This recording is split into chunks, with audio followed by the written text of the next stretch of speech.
사람이 기쁠 때 그 기쁨을 배로 만들어주고 슬플 때 그 슬픔을 반으로 줄여주는 몇 가지가 있어요. 첫째는 약입니다. 마약 성분의 약은 사람에게 쾌감을 주고 또 의학계에서는 이것을 약으로 사용하여 우울한 사람들 치료하거나 고통스러운 환자의 통증을 완화시켜주는 약으로 사용을 합니다. 둘째는 친구라는 거예요. 진정으로 우정을 나눈 친구와 함께 있으면 즐겁습니다.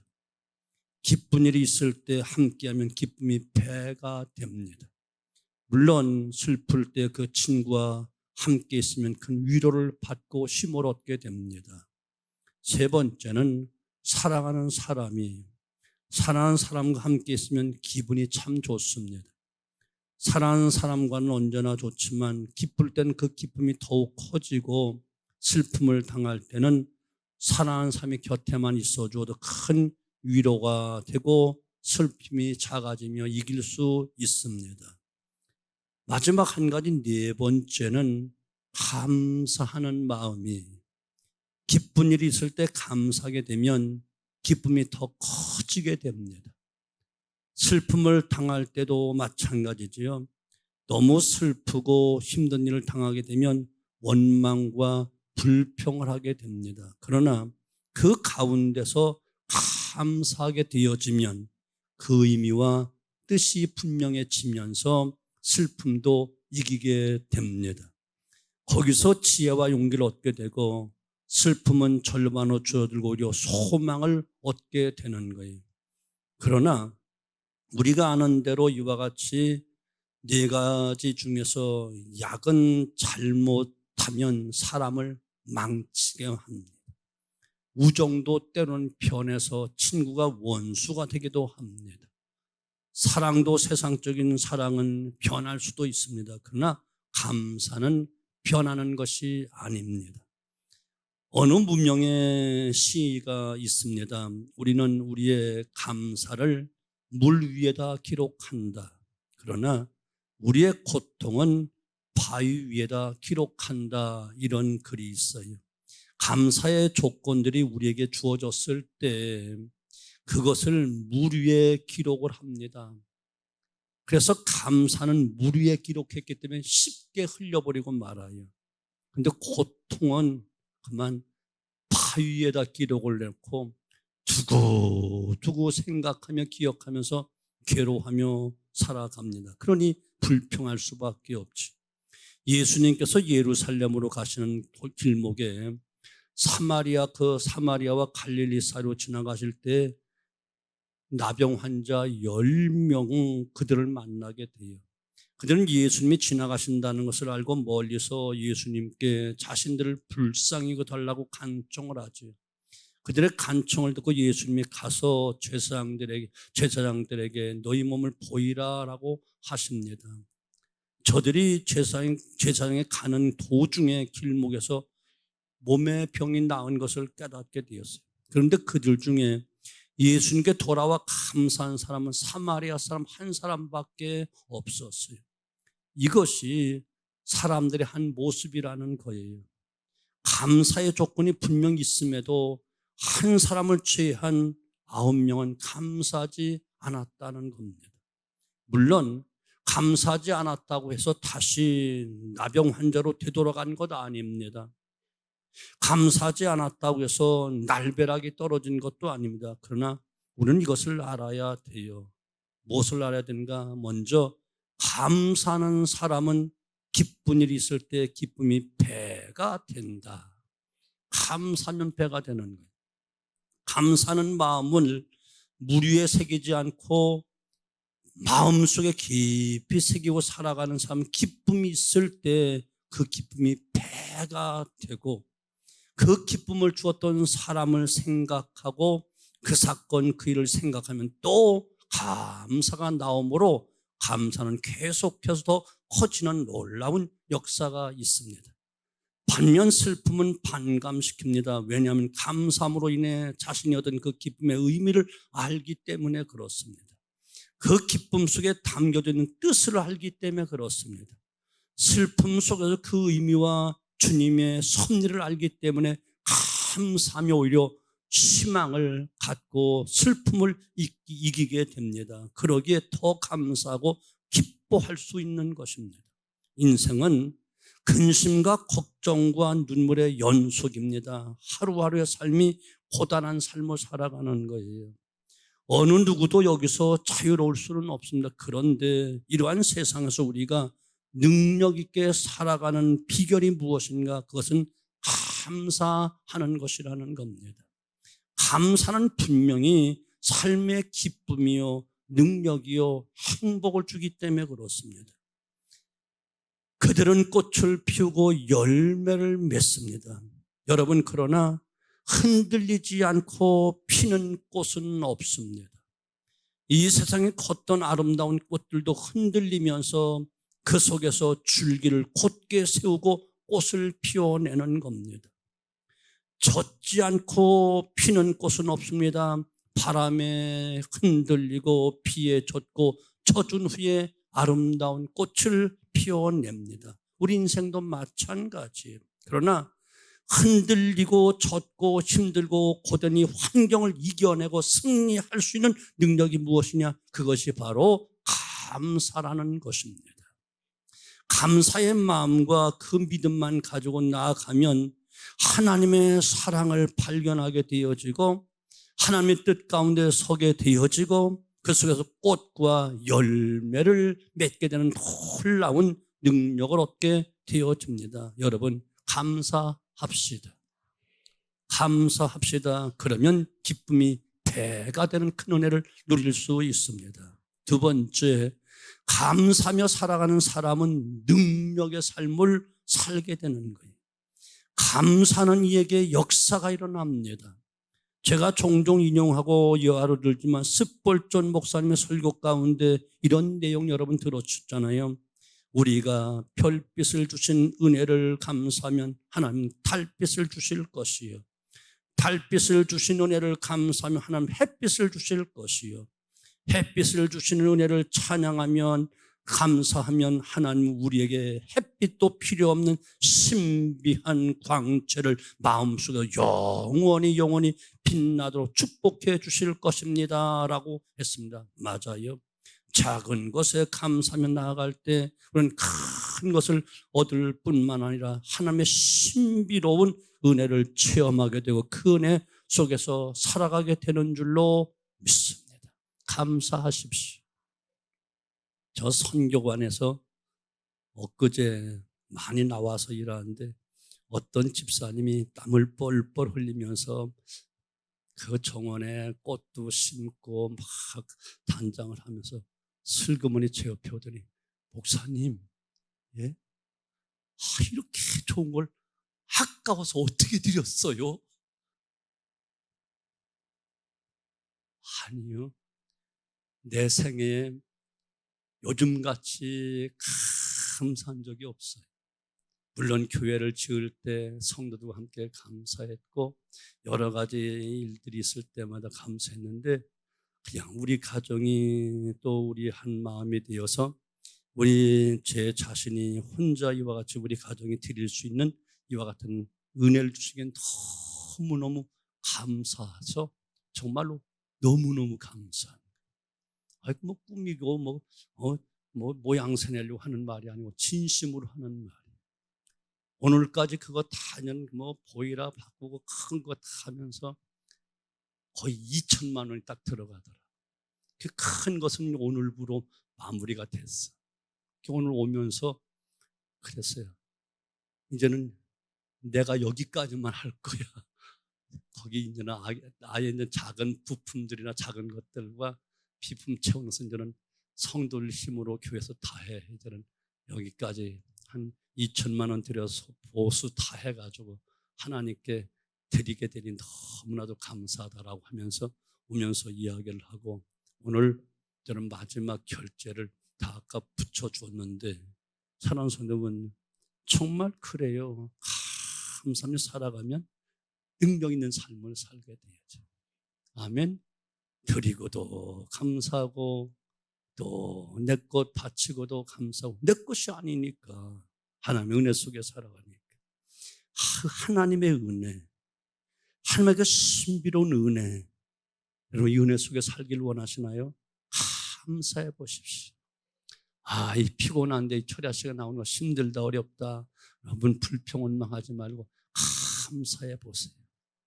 이 시간 나오고 싶어도 환경이 여의치 못해서 시간이 안 맞아서 정말 기도하고 싶은데 이 시간도 아마 일터에서 아니면 전철 안에서 시달리고 있는 성도들은 이 시간을 기다리고 있을 것이고 또 몸이 아파 병원에 있는 분들은 아마 오늘 이 시간이 철야 기도 시간이 터인데 가고 싶다. 근데 못 가니 어떡하면 좋지 하면서 아마 괴로워하는 분도 있을 것인데 여러분 조금 피곤을 이기면 다 나와서 예배할 수 있고 찬송할 수 있잖아요. 감사한 일이라니까요. 하나님께 감사하십시오. 그러면 기쁨이 배가 됩니다. 원망과 불평은 그 어떤 은혜도 없고 신비한 그 은혜를 체험할 수도 없고 오직 눈앞에 무거운 현실만 보이며 짜증과 불평만 나올 뿐입니다. 감사함으로 하나님 앞에 나오십시오. 감사하는 마음으로 하나님 앞에 나올 때 하나님의 기쁘신 은혜, 그 신비로운 은혜를 깨닫게 되어지지요. 그냥 평범한 은혜, 일상적인 은혜, 세상 사람 다 느끼는 거예요. 그런데 정말 하나님의 은혜 깊이 감사하면 남이 깨닫지 못하는 깊은 그 은혜를 깨닫게 되어지고 체험하지 못한 신비한 은혜를 깨닫게 되어지지요. 여러분, 사랑하는 성도 여러분, 감사하는 마음으로 하나님 앞에 나와 예배하시고 기도하시고 또한 이와 같이 함께 은혜 생활을 하시면 하나님 크게 기뻐하실 것입니다. 그렇게 시편 100편 4절 5절 말을 감사함으로 그의 문에 들어가며 찬송함으로 그의 궁정에 들어가서 그에게 감사하며 그 이름을 송축할지어다. 여호와는 선하시니 그의 인자심이 영원하고 그의 성실하심이 대대 이르리로다. 여러분 감사하십시오. 감사는 이 얼굴이 밝고 마음의 평안함과 행복이 찾아옵니다. 칼 힐티라는 분은 그의 행복론에서 감사하면 젊어진다 이렇게 이야기했어요. 그리고 하나님의 새로운 은혜를 체험하게 될 것이다 그랬습니다. 다른 사람은 그 신비를 누릴 수 없습니다. 그러나 하나님의 은혜를 깨닫고 하나님 앞에 진심으로 감사하며 나아갈 때 그 감사 속에 그 의미를 발견하게 되어지고 하나님의 또 다른 은혜를 체험하게 되어지며 하나님의 신비로운 광채 속에 살아가게 될 줄로 의심 없이 믿습니다. 욥이라는 사람 잘 알잖아요. 아마 그와 같은 형편과 사정에만 감사하기가 쉽지 아니할 터인데 주신 자도 여호와시요 취하신 자도 여호와시오니 오직 하나님을 찬송할지라 하면서 하나님께 찬송 영광 돌렸더니 어떻게 되었지요? 욥기서 42장 가서 보니 모년의 갑절의 축복을 받고 그가 고백하기를 내가 귀로만 듣고 알았던 하나님을 내가 직접 배우게 되었나이다. 신비한 은혜를 체험했다는 거예요. 남이 보지 못한 것을 보게 되었다는 거예요. 이것이 바로 감사하는 자에게 주시는 놀라운 축복인 줄로 의심 없이 믿습니다. 우리 모두 감사합시다. 세 번째는 감사할 때 우리는 하나님의 놀라운 기적을 체험하게 돼요. 예수님께서 오병의 기적을 행하실 때 보리떡 5개, 물고기 2마리를 가지고 감사하셨다라고 하잖아요. 하늘으로 축사하셨다, 곧 감사하셨다. 거기에 놀라운 기적이 나타나서 장정만 5,000명이 먹고도 12광 들고 놀라운 기적이 나타나죠. 여러분 하나님의 놀라운 기적 때는 항상 감사가 있었음을 믿으시기 바랍니다. 하나님의 능력, 하나님의 역사 뒤에는 항상 감사가 있었습니다. 이것을 잊지 말아야만 됩니다. 어느 한 해가 되었을, 새해가 되었을 때 첫날 송구 영신 예배 시간에 한 분이 약속의 말씀을 받았어요. 그날 설교는 감사로 새해를 시작하라 하는 목사님을 통한 말씀이었어요. 무슨 일이든지 언제 어디든지 감사한 말씀을 새기면서 말씀을 받았습니다. 말씀 카드를 받은 그분은 그 한 절의 말씀을 마음에 새겨보려고 했지만 성구가 너무 길어서 다 외울 수가 없었어요. 그냥 말씀 암송이 잘 안 되니까 그분은 어느 한 구절에 가장 중요한 한 단어를 찾기로 하며 계속 또 읽고 또 읽고 또 읽고 하는데 말씀을 깊이 들여다볼 때 딱 한 단어가 눈에 쏙 들어오는 거예요. 그래서 그 밑에 6,500 그리고 딱 쓰고 그 옆에 감사라고 썼습니다. 그분은 그 말씀을 잊지 않고 기억하면서 하나님께 감사 기도를 했어요.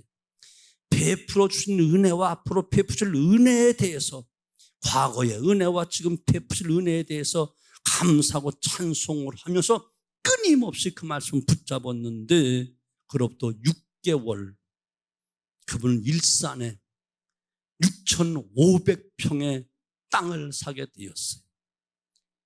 그분이 그때 붙잡던 단어가 무엇이냐? 치역이라는 단어였어요. 이 말씀은 역대상 4장 10절 야베스의 기도문이잖아요. 그 기도문에 치역을 넓히시고라는 말씀이 나오는 거예요. 야베스가 이스라엘 하나님께 아뢰 이르되 주께서 내게 복을 주시려거든 나의 치역을 넓히시고 주의 손을 나를 도우사 나로 환난을 벗어나 근대에 근심이 없게 하옵소서 하였더니 하나님이 그가 구하는 것을 다 허락하셨더라. 아멘. 그는 그 치역이라는 단어가 싹 눈에 들어와서 그 밑에가 6,500이라고 딱 쓰고 옆에다 가로하고 감사 이렇게 한 거예요. 그래서 하나님 치역을 주시되 6,500 감사합니다. 주실 줄로 믿고 감사합니다. 계속 기도했다는.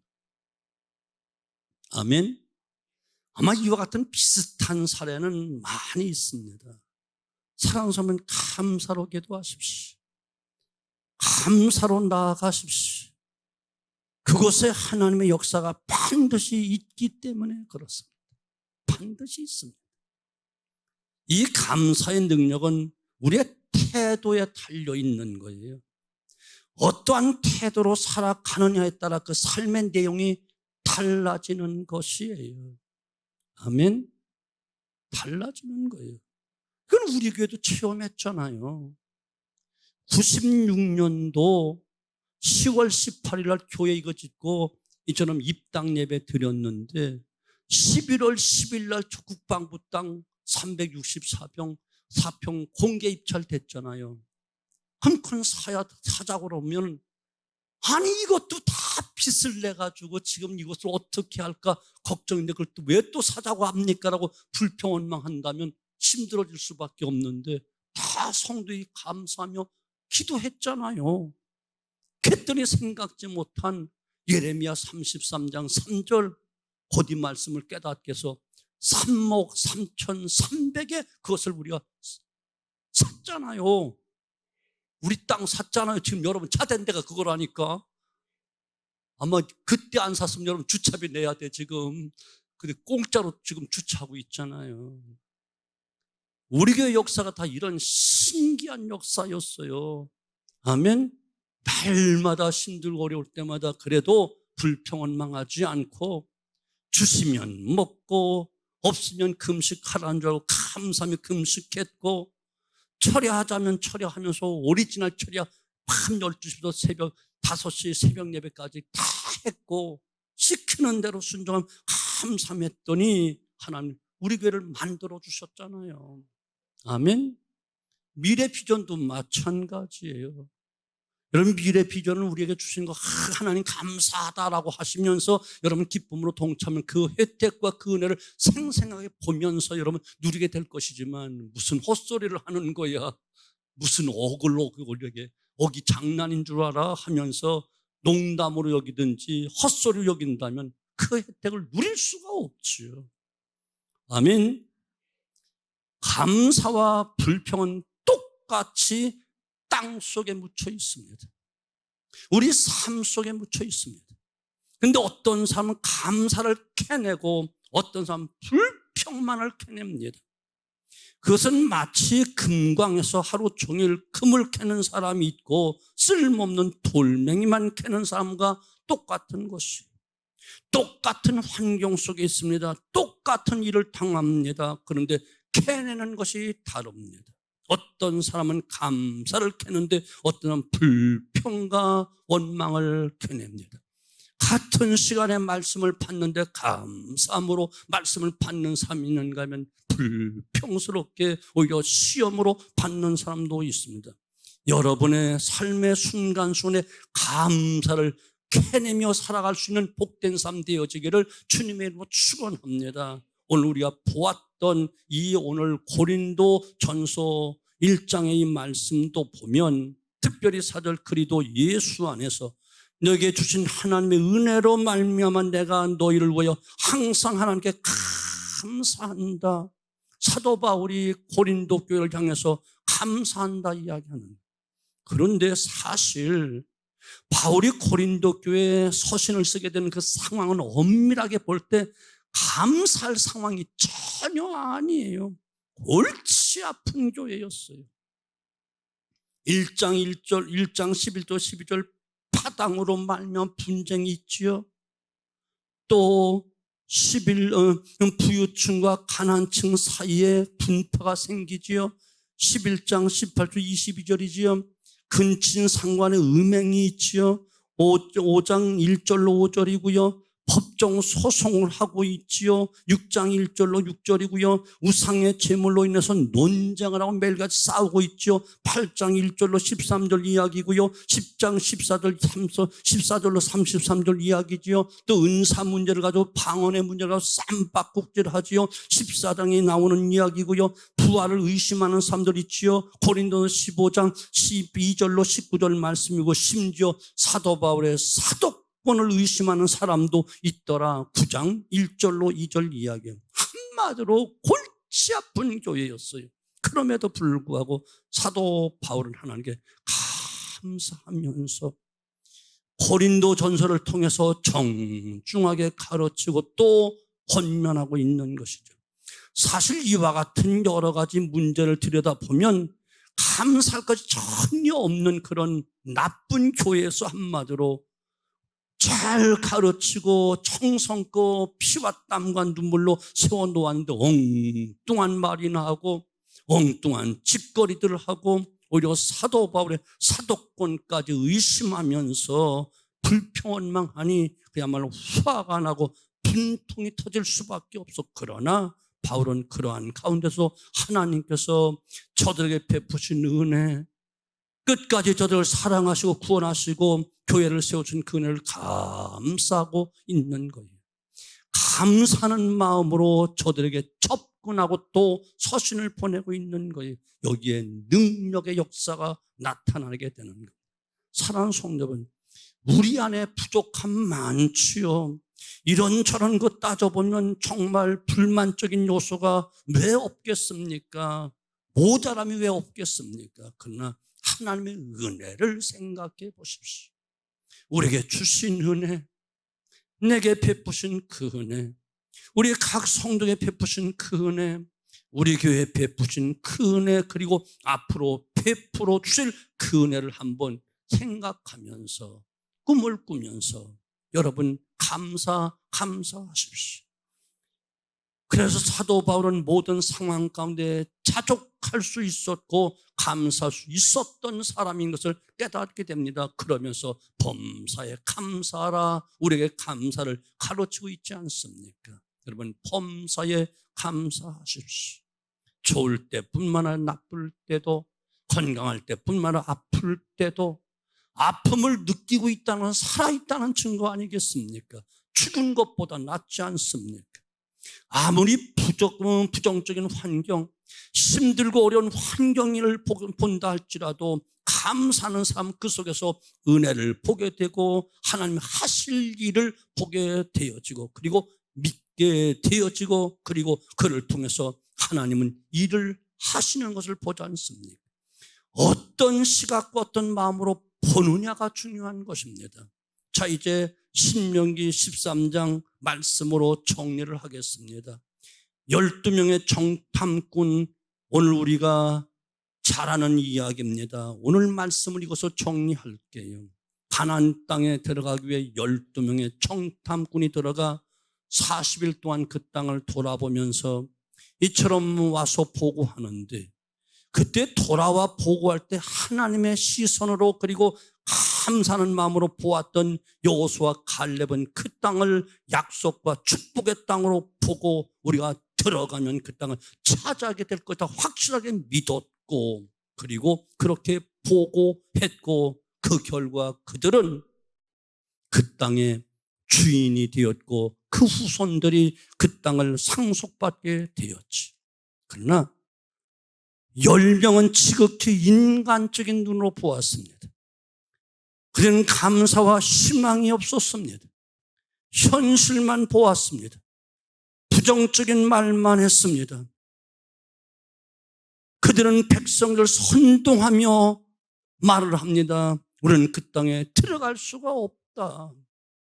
그 땅 사람들은 우리보다 얼마나 강하고 그 성읍들은 견고하고 힘이 크다. 우리는 그 땅의 거민들에 비하면 메뚜기처럼 작고 초라할 뿐이다. 이것이 현실이다. 그렇게 말을 합니다. 맞아요. 그건 현실이었어요.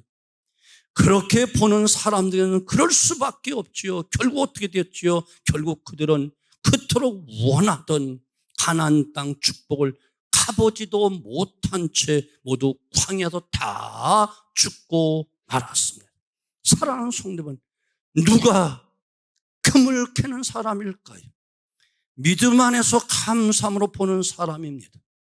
모든 것을 인간의 눈으로 보지 않고 하나님의 시각으로 보는 자입니다. 믿음으로 보는 것입니다. 그러면 기쁠 때든지 슬픈 때든지 감사하면 나아갈 수가 있습니다. 그 감사는 우리 모두의 위로와 힘과 능력과 역사가 나타난 놀라운 기적이 될 것입니다. 하나님은 감사하는 사람에게 더 베풀어 주시고 더 큰 감사거리를 주십니다. 감사하는 사람에게 기적을 주시고 축복해 주십니다. 그를 통해 하나님 여전히 일하시기를 원하십니다. 우리 모두 감사하는 자가 되어서 하나님의 큰 손길에 쓰임받는 기적의 주인공, 축복의 주인공, 승리의 주인공 되어지기를 주님의 이름으로 축원합니다. 축원합니다. 우리 찬송으로 기도할 것입니다.